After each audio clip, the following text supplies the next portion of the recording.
Hello my dear students, कैसे हो सब? बहुत अच्छे, मैं भी बहुत अच्छा हूँ। और बताइए बच्चों, कैसी चल रही है पढ़ाई? अब तक के जितने भी वीडियोस हमने एसिड बेस और सॉल्ट्स के किए हैं, आई थिंक 3 वीडियोस हो चुके हैं। तो उनमें कोई प्रॉब्लम आई आप लोगों को? अगर कोई प्रॉब्लम आती है तो प्लीज कमेंट सेक्शन में जाकर अपने प्रॉब्लम्स वहां पर शेयर करिए, तो मैं तुरंत उसका जवाब दूंगा। मीन्स जैसे ही उस क्वेश्चन को पढ़ूंगा मैं तुरंत जवाब दूंगा, राइट? तो हमने अभी तक हम पढ़ चुके हैं basic introduction of acids and bases, right? उनका केमिकल नेचर क्या है, किस तरह से वो बिहेव करते हैं वाटर के अंदर। अब इन एसिड एंड बेसिस को हम किस तरह से आइडेंटिफाई करते हैं, किस तरह से इनको डिटेक्ट करते हैं, उसके लिए आज का लेक्चर हमने बनाया है। और ये लेक्चर रहेगा इंडिकेटर्स के ऊपर। जो इंडिकेटर्स होते हैं हमारे, एसिड बेस इंडिकेटर्स जिनको बोलते हैं, these indicators are some chemicals which are used to detect the acids, base or any neutral substance, right? तो आज का वीडियो हमारा रहेगा इंडिकेटर्स के ऊपर।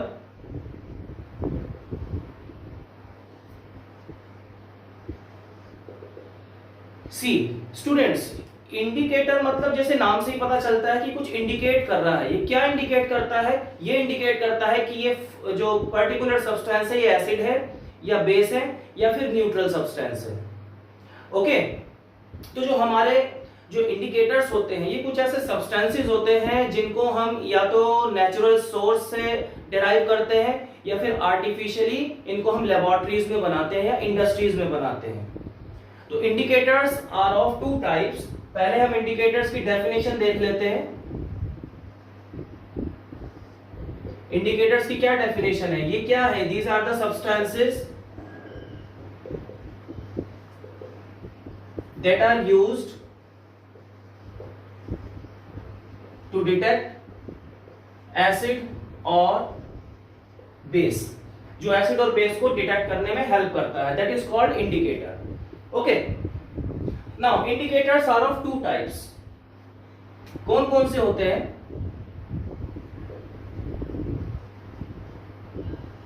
इंडिकेटर दो टाइप्स के होंगे, एक होता है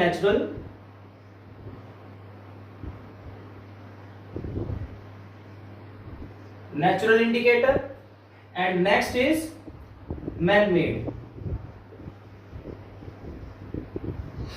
मेड और आर्टिफिशियल इंडिकेटर। नेचुरल में भी दो तीन जो है हम करेंगे यहां पर। नेचुरल में एक तो हो जाता है हमारा लिटमस, वेरी फेमस, जो हम स्कूलों में और कहीं पर भी लैब्स में लिटमस पेपर ही ज्यादातर यूज करते हैं। Litmus, we can also use turmeric and we can also use red cabbage. ये तीनों नेचुरल इंडिकेटर्स हो गए which are derived from plants. And man made क्या हो जाएगा? मैन मेड हम दो बात करेंगे, एक है फिनोल्फ्थलीन,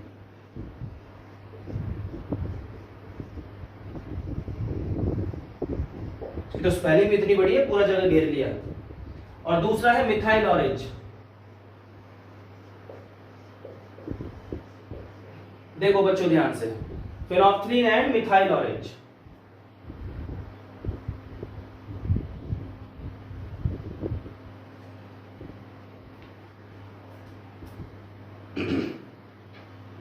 So one by one, methyl orange and यहां पर आएगा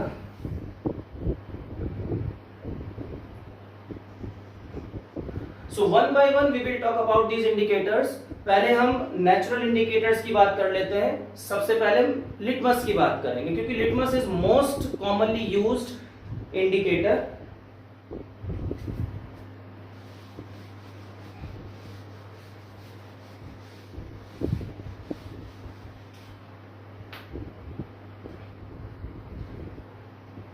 देखो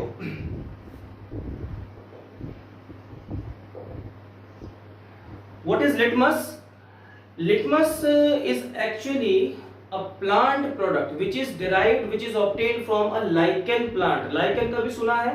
lichen एक प्लांट होता है, उसकी जो पहले मैं लिख देता हूं, ऑब्टेन्ड फ्रॉम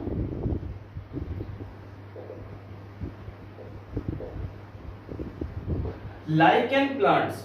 तो लाइकेन प्लांट का जो एक्सट्रैक्ट होता है उसको ड्राई करके, राइट, उसे फिर एक सॉल्यूशन में मिक्स करके, सॉल्यूशन किसका होता है, ये सॉल्यूशन होता है अमोनिया एंड पोटेशियम कार्बोनेट का। तो उस सॉल्यूशन में ड्राई लाइकेन को मिक्स करके एक पर्पल कलर का सॉल्यूशन बनाया जाता है, राइट। ये किस तरह से ऑब्टेन होता है ये एग्जाम में नहीं आता, मैं जस्ट एक एक्स्ट्रा नॉलेज के लिए बता रहा हूं कि जैसे हमने लाइकेन प्लांट लिया, उसको हमने ड्राई किया, उसको सनलाइट में ड्राई किया, सुखाया, फिर उसे हमने अमोनिया एंड पोटेशियम कार्बोनेट के मिक्सचर में उसको डाल दिया, ठीक है, तो उसका एक सॉल्यूशन हमने बना लिया।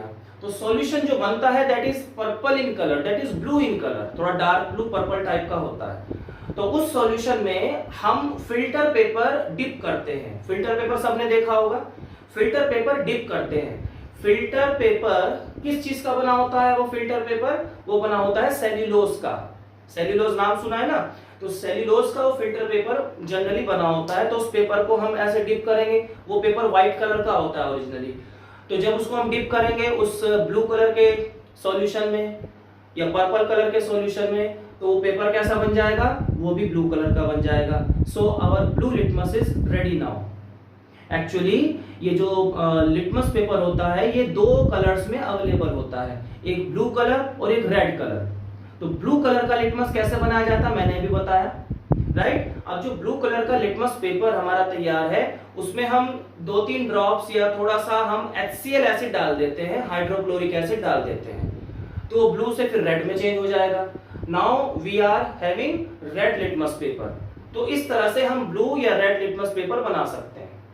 ओके, वैसे देखा जाए तो ये जो लिटमस सॉल्यूशन होता है ना, लिटमस सॉल्यूशन जो होता है ये न्यूट्रल होता है ऑलमोस्ट। ये ना ही एसिडिक होता है ना ही बेसिक होता है, ये अपने आप में न्यूट्रल होता है, राइट। चलो अब यहां पर जो ये लिटमस पेपर है it is obtained from lichen plant. बस इतना आपको याद रखना है कि कहां से ऑब्टेन होता है, कैसे ऑब्टेन होता है, कैसे बनता है, वो सब एग्जाम में नहीं आएगा। अब लिटमस को जब हम लाइकेन प्लांट से ऑब्टेन कर लेते हैं, it is in the form of litmus paper, paper की फॉर्म में होता है। फिर उसे हम सॉल्यूशन में डालते हैं। अब हमारे पास कोई भी सॉल्यूशन है, एक हमारे पास न्यूट्रल है, एक एसिडिक है और एक बेसिक सॉल्यूशन है। तीनों सॉल्यूशन जो है बिल्कुल देखने में बिल्कुल एक जैसे लगते हैं, दे आर ट्रांसपेरेंट। अगर हम किसी बेस को देखेंगे तो वो भी थोड़ा सा ट्रांसपेरेंट दिखता है, एसिड को देखेंगे वो भी ट्रांसपेरेंट दिखता है, और न्यूट्रल तो होता ही है ट्रांसपेरेंट, जैसे हमारा वाटर होता है। तो इन तीनों को कैसे डिस्टिंग्विश करेंगे? We can distinguish with the help of litmus. देखो, अगर हमारे पास कोई एसिडिक सॉल्यूशन है, अगर कोई एसिडिक सॉल्यूशन है, उस सॉल्यूशन में हमने लिटमस पेपर को ऐसे डिप किया, या तो डिप किया या फिर उसी पेपर के ऊपर हमने उस सॉल्यूशन से 2-3 ड्रॉप्स ऐसे गिरा दी, तो क्या होगा? अगर एसिडिक सॉल्यूशन है तो blue litmus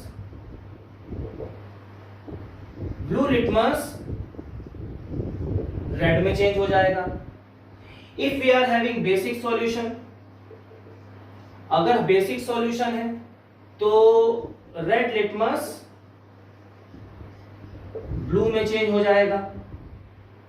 if we have neutral, ये बहुत बेसिक सी बात है, ये आप लोग को पता होगा लेकिन फिर भी करना तो पड़ेगा।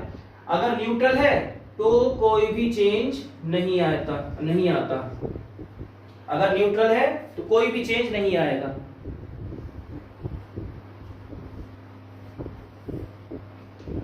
ठीक है बच्चों, तो हमारे पास कोई 3 तरह के लिक्विड सॉल्यूशंस हैं जिसमें हमने 1 बाय 1 ऐसे लिटमस करके डाला। तो किस तरह से वो चेंज हो रहा है, कलर कैसे चेंज हो रहा है, that will tell us which is acid, which is base and which is neutral. Okay, चलो मान लेते हैं कि हमारे पास 3 बीकर्स हैं।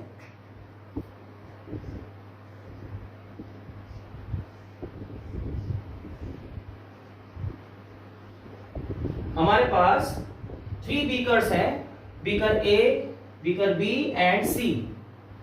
अब इनमें से एक न्यूट्रल है, एक एसिड है और एक बेस है, and we are having only blue litmus paper. हमारे पास सिर्फ ब्लू लिटमस पेपर है, तो उस अकेले ब्लू लिटमस पेपर से हम कैसे पता करेंगे कौन सा एसिड, कौन सा बेस या कौन सा न्यूट्रल है? That is very easy. हम इसमें मान लो ये ब्लू लिटमस पेपर डिप करते हैं बीकर ए में। बीकर ए में हम ब्लू लिटमस पेपर डिप करते हैं। अब दो ही चीज हो सकती है, या तो ब्लू रेड में चेंज हो जाएगा या फिर ब्लू ब्लू ही रहेगा। या तो ब्लू में, या तो लिटमस में कोई चेंज नहीं आएगा, या फिर वो ब्लू लिटमस रेड में चेंज हो जाएगा। दो ही केसेस हो सकते हैं ना। मान लेते हैं कि ये ब्लू रेड में चेंज हो गया, तो दैट मींस कि अगर वो ब्लू रेड में चेंज हो रहा है, इसका मतलब ये क्या है? ये एसिड हो गया, ठीक है, क्योंकि जो एसिड होता है ब्लू लिटमस को रेड में चेंज कर देता है। तो ये क्या हो गया? ये एसिड हो गया। This is an acid. अब एसिड हमें पता चल गया, इस बीकर को अलग हटा दो। Now we have beaker B and C, और हमारे पास सिर्फ एक ही लिटमस पेपर था, दूसरा नहीं है। तो ये जो रेड लिटमस बन चुका है, पहले ब्लू था अब रेड बन चुका है, तो इस रेड लिटमस को अब हम इन दोनों में डाल के देखते हैं, राइट? सॉरी, इन दोनों में डाला। मान लो ब्लू ये बीकर बी में इस रेड लिटमस का कोई भी कलर चेंज नहीं हुआ, तो इसका क्या मतलब है? बीकर बी में कोई भी कलर चेंज नहीं हुआ है, तो इसका क्या मतलब है? ये न्यूट्रल होगा, ठीक है, क्योंकि न्यूट्रल में कोई कलर चेंज नहीं होता, तो दिस इज न्यूट्रल। और सी में क्या होगा? उस रेड को फिर हम सी में डालेंगे तो ब्लू में चेंज हो जा रहा है, इसका मतलब क्या? ये बेस होगा। जरूरी नहीं है कि हम स्टार्टिंग ए से ही करें, फिर बी में डालें, फिर सी में डालें, हम कोई भी कर ले सकते हैं। और हमारे पास कोई भी ऑब्जर्वेशन आ सकती है। ये भी हो सकता है कि फर्स्ट मान लो हमने ए के अंदर ब्लू लिटमस को डाला, हो सकता है कि वहां कोई चेंज ही ना नजर आए, कोई चेंज ना हो, ये भी देख लेते हैं। मान लो ब्लू लिटमस को हमने इसमें डाला और ब्लू ब्लू ही रहा, उसमें कोई चेंज नहीं हुआ, तो उसका क्या मतलब है? जो ए बीकर है इसमें या तो वाटर होगा या फिर बेस होगा, या तो वाटर होगा या फिर बेस होगा, ठीक है। चलो अब इसमें आ जाओ, बीकर बी में आ जाओ, सेकंड बीकर में आ जाओ। तो अब जो ब्लू लिटमस हमने इसमें डाला, अब सेकंड बीकर में जब आए हैं तो ब्लू लिटमस डालने पर कोई ना कोई कलर चेंज होगा या फिर नहीं होगा। बहुत सारी पॉसिबिलिटीज है। मान लो कि वो ब्लू लिटमस इसमें रेड हो जाता है, इस बीकर में रेड हो जाता है, दैट मींस कि इसमें एसिड है, राइट। जब एग्जाम में क्वेश्चन लिखेंगे ना तो हम कोई भी एक केस कंसीडर करके लिख देंगे, या तो जो पहले वाला केस हमने लिया था या फिर जो हम अब ले रहे हैं ये वाला, कोई भी केस ले सकते हैं। मतलब कोई भी बीकर, कोई भी उसमें एसिड या बेस कुछ भी हो सकता है ना, तो अकॉर्डिंगली लिटमस पेपर में चेंजेस दिखाई देंगे। तो इसमें क्या हो जाएगा? इसमें अगर वो ब्लू रेड में चेंज हो रहा है तो ये क्या हो गया? ये एसिड हो गया। आई बात समझ में? और अगर इसमें भी कोई कलर चेंज नहीं हो रहा है, सुनना ध्यान से, इसमें अगेन कोई कलर चेंज नहीं हो रहा है, तो ये क्या हो जाएगा? इट विल बी बेसिक, और बेसिक हो गया या फिर वाटर होगा, ठीक है ना। या तो बेसिक होगा या वाटर होगा। अब ये दोनों बीकर्स आ गए। अब इन दोनों में ही मान लेते हैं कलर चेंज नहीं हो रहा उस ब्लू लिटमस का, तो इनमें से एक वाटर होगा और एक क्या होगा? एक वाटर होगा और एक बेस होगा, क्योंकि बेस में भी ब्लू लिटमस ब्लू ही रहता है। ऐसा लिखा है मैंने कहीं? हाँ, वो लिखा नहीं है मैंने, देखो। अगर हम एसिड में blue litmus, sorry base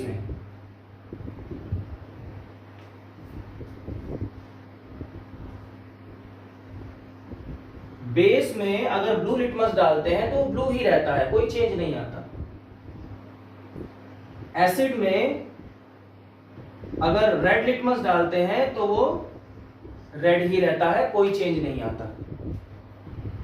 okay, तो ऐसे ही करेंगे। अब इसमें देखो हमारे पास ब्लू लिटमस है और इन दोनों में ही कोई चेंज नहीं आ रहा है, ना ए में ना बी में। तो हमें क्या डाउट हो सकता है कि दोनों, या तो इसमें से एक कोई बेस होगा और एक वाटर होगा। अब थर्ड पर आ जाओ, ठीक है। अब इनमें से डिसाइड हो चुका है कि एक बेस है पक्का और एक वाटर है, तो तीसरा ऑब्वियसली क्या होगा, एसिड होगा। इनमें तो कलर चेंज नहीं हो रहा ना, तो 100% इनमें से एक कोई बेस होगा और कोई भी एक वाटर होगा, न्यूट्रल होगा, इसलिए कलर चेंज नहीं हो रहा। जब हम तीसरे बीकर में डालेंगे इसमें तो 100% कलर चेंज होगा, तो इसमें ब्लू लिटमस क्या हो जाएगा, रेड हो जाएगा, क्योंकि 100% एसिड ही होगा, ठीक है। अब देखो ब्लू लिटमस इसमें डालने पर क्या हो गया, रेड हो गया। अब now we have red litmus. ये पता चल गया हमें कि ये एसिड है, ये पता चल गया ये एसिड है, इसे हटा दो। अब हमारे पास दो बीकर्स हैं, इसमें देखना है कि कौन बेस है और कौन न्यूट्रल है। तो वो जो रेड लिटमस बना है, अब रेड लिटमस को हम इन दोनों में बारी बारी से डालकर देखते हैं। जिस बीकर में वो रेड लिटमस ब्लू बन जाएगा, फिर से ऐसा चेंज हो जाता है। जिस बीकर में डालने पर वो रेड लिटमस ब्लू हो जाएगा फिर से, तो वो क्या माना जाएगा, वो बेस माना जाएगा, ठीक है। एक इसमें से बेस हो जाएगा और third one obviously that will be neutral water. तो इस तरह से हम पता लगा सकते हैं। तो ये लिटमस का बिहेवियर होता है। इस पर बहुत सारे क्वेश्चंस बनते हैं, क्वेश्चंस भी हम करेंगे बारी बारी से। पहले थोड़ा सा बेसिक समझ लेते हैं। तो ये तो था litmus paper.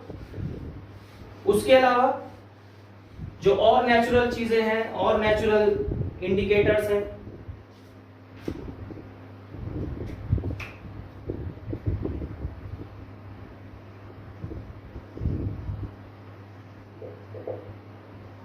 Red cabbage. Red cabbage सबने खाई होगी, है ना। एक तो ग्रीन कैबेज होती है और एक रेड कैबेज होती है। दोनों का टेस्ट एक जैसा होता है, मैंने खाई है कई बार, एक जैसा टेस्ट होता है, ठीक है। तो रेड कैबेज भी एक तरह से नेचुरल इंडिकेटर का काम करती है। अगर रेड कैबेज के ऊपर हम थोड़ा सा एसिड डाल दें, चाहे वो कॉन्सेंट्रेटेड हो या डाइल्यूट हो, तो रेड कैबेज का कलर चेंज नहीं होगा। और थोड़ा बेसिक सॉल्यूशन डालेंगे तो चेंज हो जाएगा, वो ग्रीन में चेंज हो जाएगा। और न्यूट्रल डालेंगे तो न्यूट्रल में कोई चेंज होता ही नहीं है, किसी में भी नहीं होता। तो अगर हमारे पास रेड कैबेज है, ठीक है, तो इसमें अगर हमारे पास रेड कैबेज है और हमारे पास क्या है, लिटमस है, नहीं सॉरी, लिटमस कहां से आ गया, हमारे पास एसिडिक सॉल्यूशन है, बेसिक है और न्यूट्रल है, ये तीन चीज है। तो रेड कैबेज मतलब रेड कलर की है, तो रेड कैबेज एसिड में कोई चेंज नहीं आएगा, नो चेंज। अगर उसको बेसिक सॉल्यूशन में डालेंगे तो क्या होगा, थोड़ा सा ग्रीन कलर का हो जाएगा, न्यूट्रल में नो चेंज। बोलो समझ में आया। हमारे पास कोई सोडियम हाइड्रोक्साइड का सॉल्यूशन है, उसमें हमने रेड कैबेज डाल दिया तो वो सॉल्यूशन ग्रीन बन जाएगा। हमारे पास H2SO4 या HCl का सॉल्यूशन है, उसमें हमने रेड कैबेज डाल दिया तो कोई कलर चेंज नहीं होगा। और न्यूट्रल है तो न्यूट्रल में तो कोई कलर चेंज नहीं होगा, रेड ही रहेगा। इस तरह से होता है। उसी तरह से अगर हमारे पास टर्मरिक है, टर्मरिक तो सब खाते ही हैं, हाँ? तो टर्मरिक का जो ओरिजिनल कलर होता है वो तो येलो होता है, राइट। अब अगर टर्मरिक में एसिड अगर हम डालते हैं तो कोई चेंज नहीं आएगा। अगर टर्मरिक में हम बेस डाल देते हैं तो वो थोड़ा सा रेडिश ब्राउन हो जाएगा। और न्यूट्रल में तो कोई चेंज होता ही नहीं है। फॉर एग्जाम्पल, जैसे हम खाना खाते हैं और वो खाना खाते खाते हमारे कपड़ों के ऊपर गिर गया, शर्ट के ऊपर गिर गया, व्हाइट कलर की शर्ट है तो, या कोई भी लाइट कलर की शर्ट है, तो उसके ऊपर जब गिरेगा और जब उस कपड़े को धोएंगे, और धोते कैसे हैं, या तो सर्फ से या फिर सोप से, दोनों में ही बेस होता है, ठीक है, दोनों में ही बेस होता है। NaOH वगैरह से बनती है, सोडियम हाइड्रोक्साइड से सोप वगैरह बनती है। तो दोनों में ही बेसिक सॉल्यूशन होगा।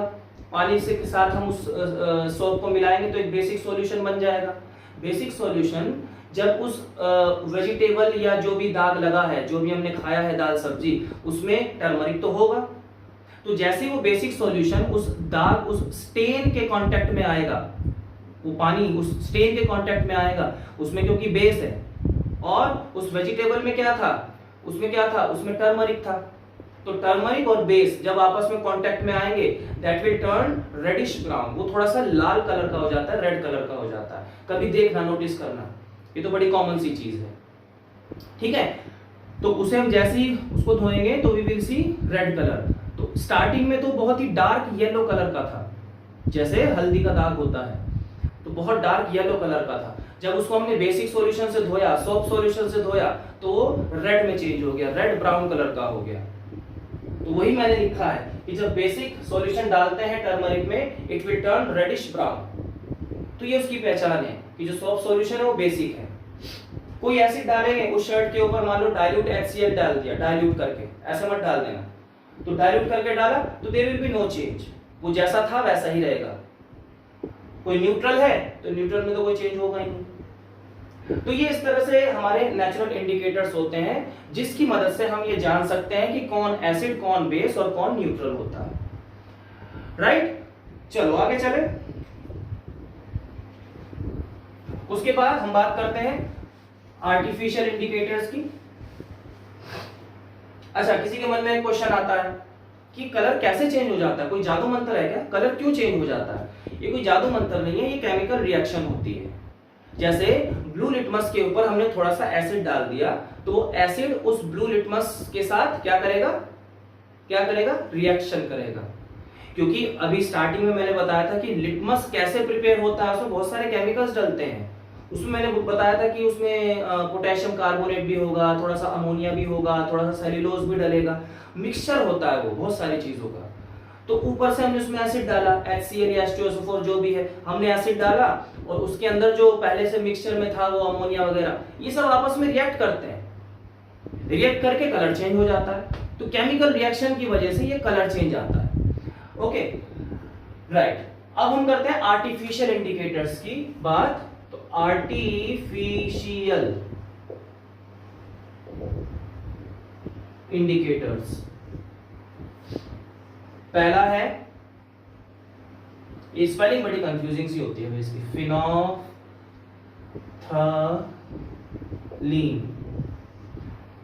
और दूसरा है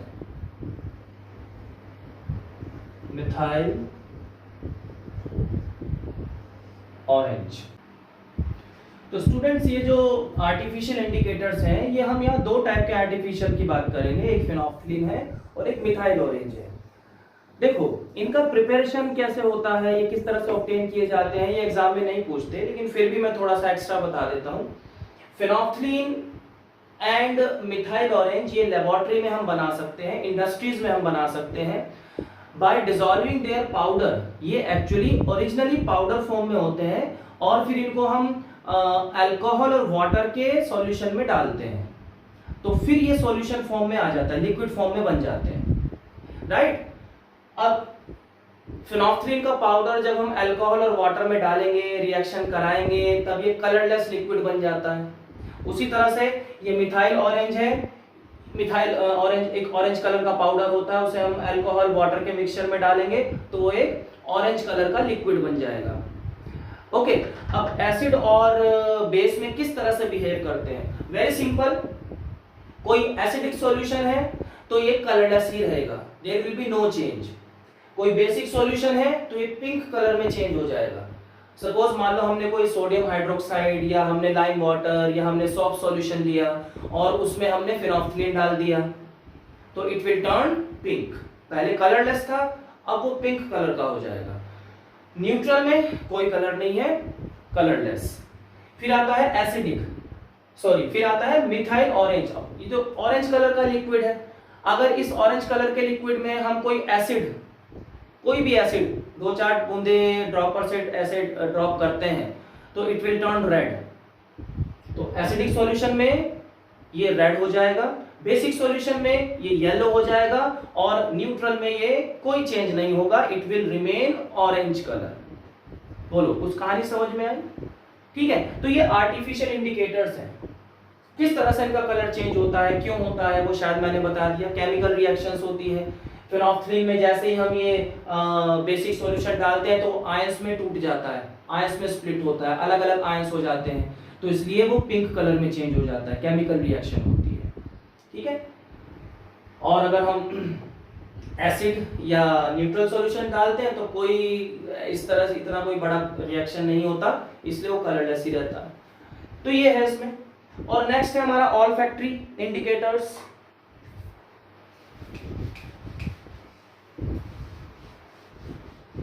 नेक्स्ट आ जाता है हमारा olfactory indicators.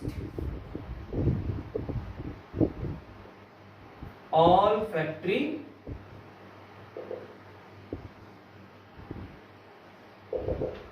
all the indicators which are prepared in factories are called olfactory indicators। नहीं, ये नहीं होता, ये मतलब नहीं है olfactory का। olfactory का मतलब होता है smell। olfactory means smell, odor।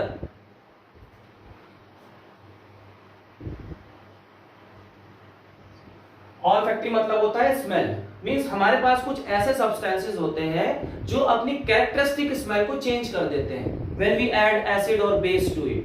For example जैसे अनियन है, गार्लिक है, वनीला है। वनीला जो हम आइसक्रीम वनीला फ्लेवर खाते हैं ना, and I personally like it, बहुत अच्छा लगता है मुझे।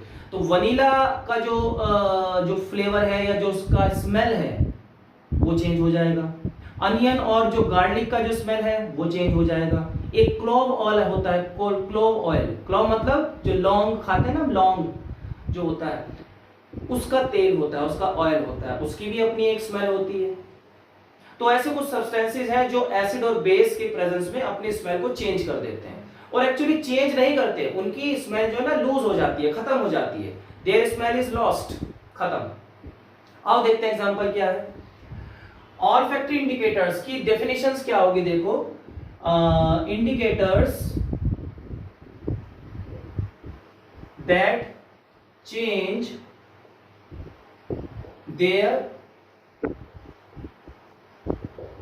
characteristic smell on adding base or acid।